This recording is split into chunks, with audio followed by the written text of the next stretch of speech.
दोस्तों, आज फिर मैं आपका दोस्त गुरजीत सिंह गोपालपुरी नई वीडियो लेकर आपके सामने हूँ। पहले पूरी वीडियो पूरे ध्यान से सुनिएगा। अगर पसंद आए तो लाइक, कमेंट और शेयर करना कभी मत भूलिएगा। यही मेरे काम की एनर्जी है।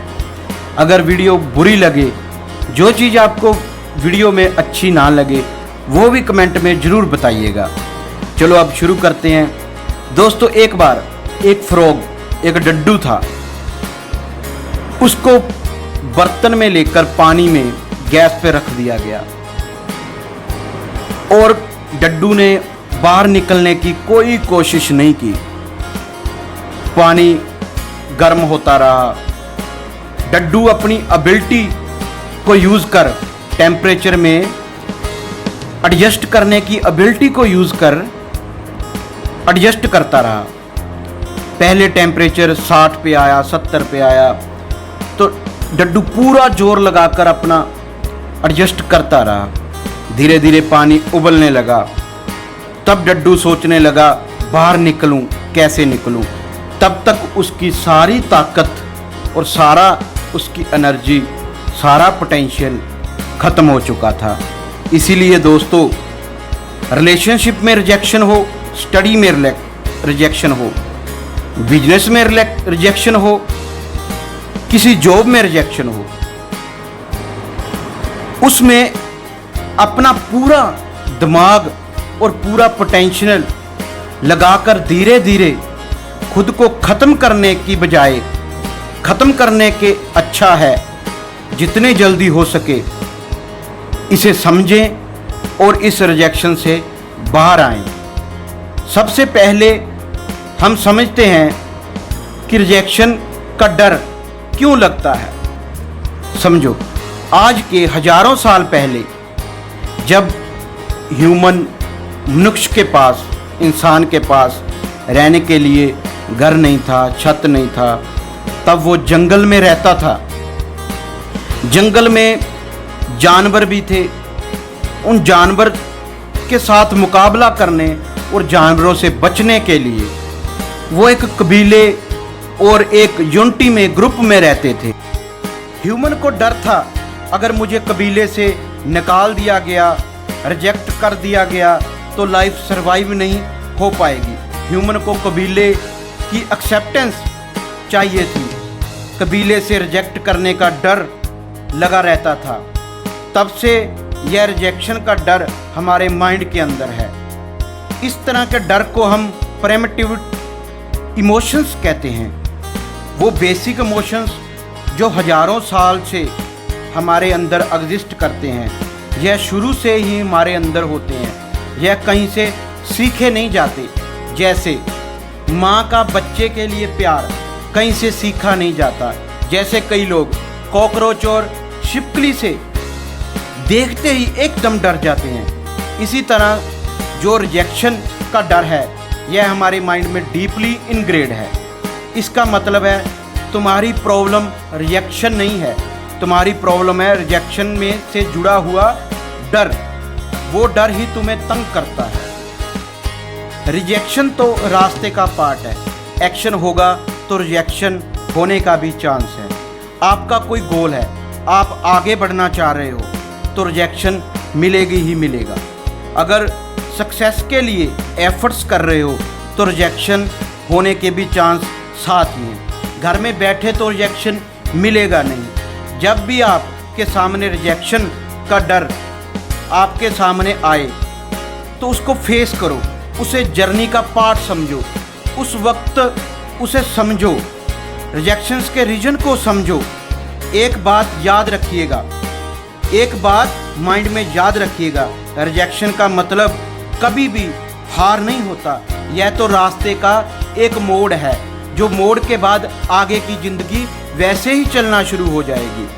हमें रिजेक्शन से घबराने की जगह यह सोचना चाहिए, हमारे पास अब क्या है, हम इससे क्या सीखा है, हम इससे क्या गेन किया है, हमारी क्या ताकत है, हमारे पास अब क्या पोटेंशियल है। एक लड़की थी, वो बॉलीवुड में सक्सेस होना चाहती थी। उसने कई प्रोड्यूसर, कई डायरेक्टर के पास अप्रोच की, ऑडिशंस दिए, हर बार उसे मिलता रिजेक्शन। तो वो रिजेक्शन से घबराने की बजाय वो उससे सीखती और आगे ग्रो करती। अब वो बॉलीवुड में सबसे महंगी हीरोइन कटरीना कैफ के नाम से जानी जाती है।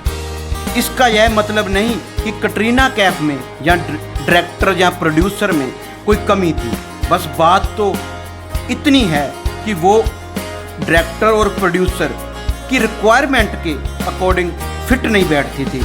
अब वो फिट है तो अब वो सक्सेस भी है।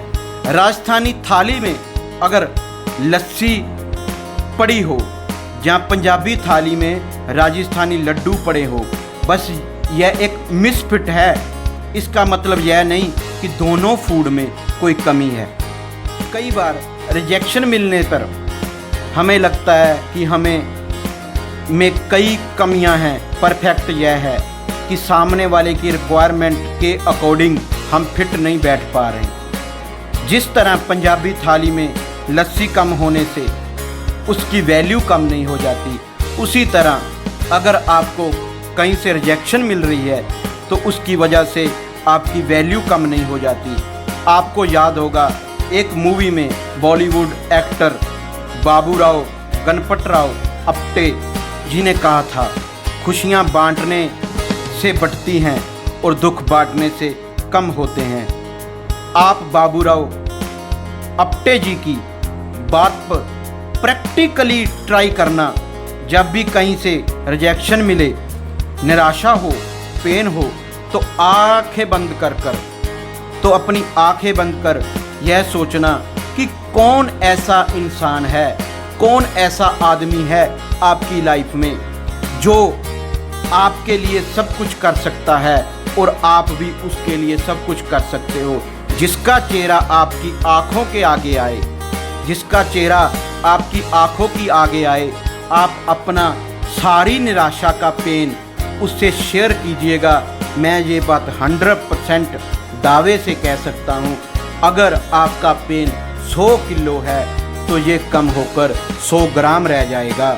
एक बार मैंने घर के गार्डन में से एक टूटा हुआ फूल उठाया और उसकी खुशबू लेने के लिए मुंह के पास किया तो मैंने देखा उसमें कीड़े लगे हुए थे। तो मैंने उस फूल को एक गमले में फेंक दिया और कुछ महीने बाद ही मैंने देखा गमले में एक पौधा उगाया और कुछ वक्त के बाद उस पौधे पर फूल लगने लगे। अब सोचो, मेरे रिजेक्ट करने से उस फूल को कोई असर पड़ा? कुछ असर नहीं पड़ा। उसने अपनी नेचर के अकॉर्डिंग, फूल ने अपनी नेचर के अकॉर्डिंग मिट्टी में दबकर हनेरे में रहकर भी खिड़ना था तो वो खिड़ गया। कुछ ऐसी ही नेचर हमें अपनी बनानी होगी। आपको तो यह भी नहीं पता होगा कि खुद में कितनी पोटेंशियल है, कितनी एनर्जी है, आप क्या कुछ कर सकते हो। खुद को एनालाइज करो, खुद पर इंट्रोस्पेक्ट करो, सोचो क्या किया जा सकता है, क्या है जो मैं इम्प्रूव कर सकता हूँ, कैसे मिट्टी में दबकर हनेरे में रहकर भी खुद को ग्रो किया जा सकता है। एक बात सोचो, जब हम गाड़ी चला रहे होते हैं, कई बार स्पीड से गाड़ी होने के कारण अचानक स्पीड ब्रेकर आता है और गाड़ी उछलती है, कई बार गाड़ी का नुकसान भी हो जाता है। तो क्या सोचो, हम उसके बाद गाड़ी को गैराज में लगा देते हैं, चाबी को समुंदर में फेंक देते हैं, क्या गाड़ी चलाना छोड़ देते हैं? नहीं। इसी तरह जब भी आपकी लाइफ के रास्ते में, आपकी सक्सेस के रास्ते में कभी स्पीड ब्रेकर जैसी कोई निराशा आए और बड़ी पेन जैसा कोई खड्डा आए, तो आप गाड़ी को स्लो कीजिएगा, अपनी लाइफ की गाड़ी को स्लो कीजिएगा, उस पर थोड़ा सोचिएगा और धीरे धीरे चलना शुरू कीजिएगा। आप अपनी मंजिल तक जरूर पहुंच जाओगे।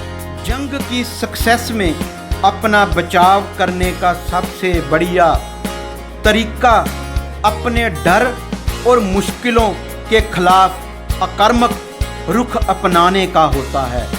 अपनी सक्सेस के जंग में अपने बचाव के लिए सबसे बढ़िया तरीका अपने डर और भय और मुश्किलों के खिलाफ आक्रामक रुख अपनाने का होता है। इसी के साथ दोस्तों, पूरी वीडियो सुनने के लिए मैं आपका दिल से आभार व्यक्त करता हूं। आप इस वीडियो को सुनिए, पूरे ध्यान से सुनिए, आपको इसमें से बहुत कुछ सीखने को मिलेगा। आपको अच्छी लगी शेयर ज़रूर कीजिए और चैनल को सब्सक्राइब करना कभी मत भूलिएगा। इसी के साथ आगे वीडियो लेकर आने के प्रॉमिस के साथ मैं आपसे विदा लेता हूं। आपका दोस्त गुरजीत सिंह गोपालपुरी। धन्यवाद, शुक्रिया।